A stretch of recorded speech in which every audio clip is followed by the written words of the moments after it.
Assalamualaikum warahmatullahi wabarakatuh. Hai guys, kami dari kelompok 6 yang beranggotakan saya sendiri Siti Nurhaliza, Saya Safia Ramayani. saya Lorenza Merja Kalsum. Di video kali ini kami akan membahas tentang sistem pernapasan.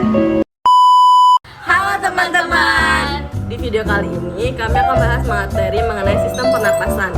Sistem pernapasan adalah sekumpulan organ yang bekerja sama untuk melakukan pertukaran gas antara tubuh dan lingkungan. Nah, sistem pernapasan dibagi menjadi dua zona utama berdasarkan fungsinya. Yang pertama, zona konduksi, yang kedua, zona respirasi. Nah, yuk kita mulai dengan memahami anatomi fungsional sistem pernapasan. Zona konduksi terdiri dari hidung, faring, laring, trakea, bronkus, dan bronkiolus terminal. Fungsinya adalah menyaring, menghangatkan, dan melembabkan udara. Nah, zona respirasi terdiri dari bronchiolus respiratorius, ductus alveolaris, dan alveolus. Disinilah tempat terjadinya pertukaran gas yang sebenarnya. Nah, marilah kita lanjutkan dengan memahami mekanisme ventilasi paru. Mekanisme ventilasi paru. Apa itu ventilasi? Ventilasi adalah proses fisik menggerakkan udara masuk dan keluar dari paru-paru. Ini didasarkan pada hukum Boyle yang menyatakan bahwa tekanan gas berbanding terbalik dengan volumenya. Pada saat inspirasi, otot diafragma berkontraksi dan otot antar tulang rusuk luar berkontraksi. Volume rongga dada membesar.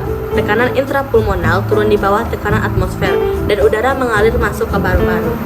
Nah, pada saat ekspirasi, otot-otot berelaksasi dan elastisasi alami paru-paru menarik jaringan kembali ke posisi semula.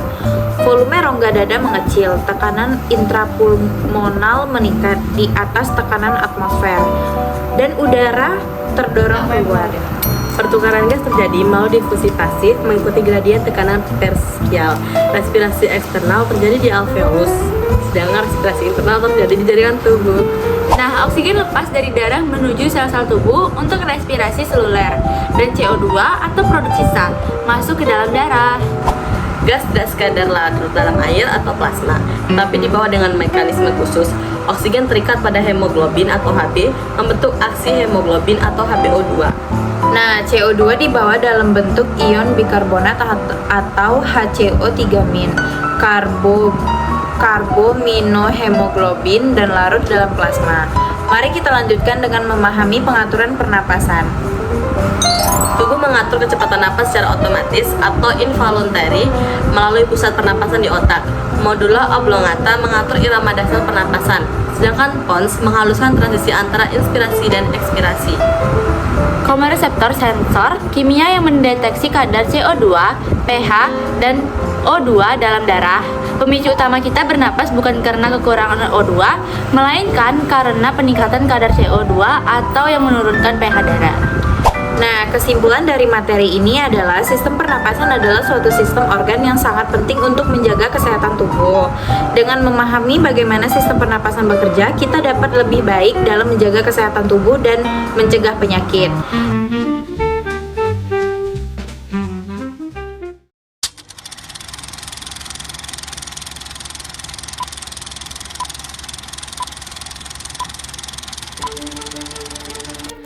Di dalam tubuh kita, ada sebuah sistem yang sangat penting untuk menjaga kita tetap hidup.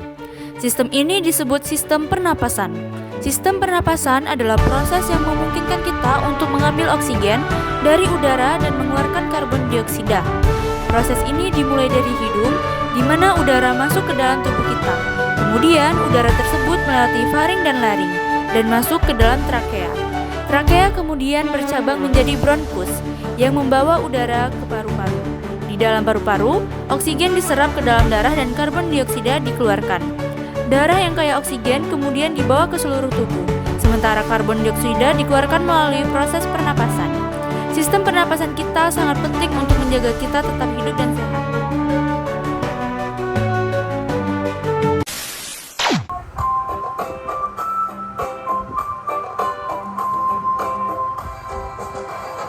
Jika aku bernafas, ku menghirup oksigen, hembuskan CO2 dan juga uap air.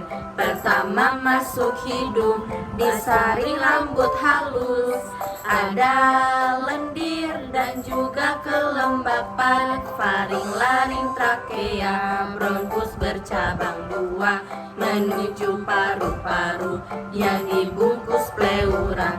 Terjadi pertukaran oksigen CO2, alveolus itulah tempatnya.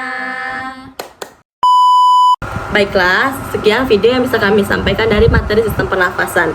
Kurang lebihnya kami ucapkan terima kasih. Wassalamualaikum warahmatullahi wabarakatuh. Bye-bye.